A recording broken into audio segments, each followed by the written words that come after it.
السلام علیکم ورحمۃ اللہ وبرکاتہ۔ القریش دارالصحت، لالہ رخوا کینٹ، نزد پوسٹ آفس سٹاپ، بستی،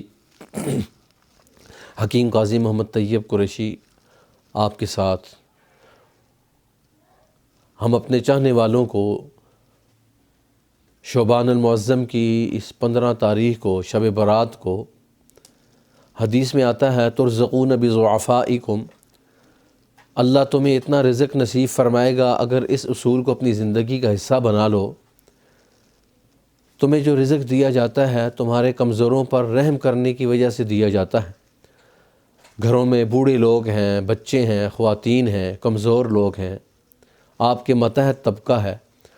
اگر آپ ان کے ساتھ حسن سلوک کے ساتھ ان کے حقوق کو ادا کرتے ہیں، اللہ سارا سال آپ کو رزق کی فراوانی سے مالا مال کر دے گا، کھلا رزق نصیب فرمائے گا، اور جتنی پریشانیاں ہیں، بیماریاں ہیں، مصیبتیں ہیں، اللہ تعالیٰ ان تمام کو عافیتوں اور سلامتیوں میں تبدیل فرما دے گا۔ السلام علیکم ورحمۃ اللہ وبرکاتہ۔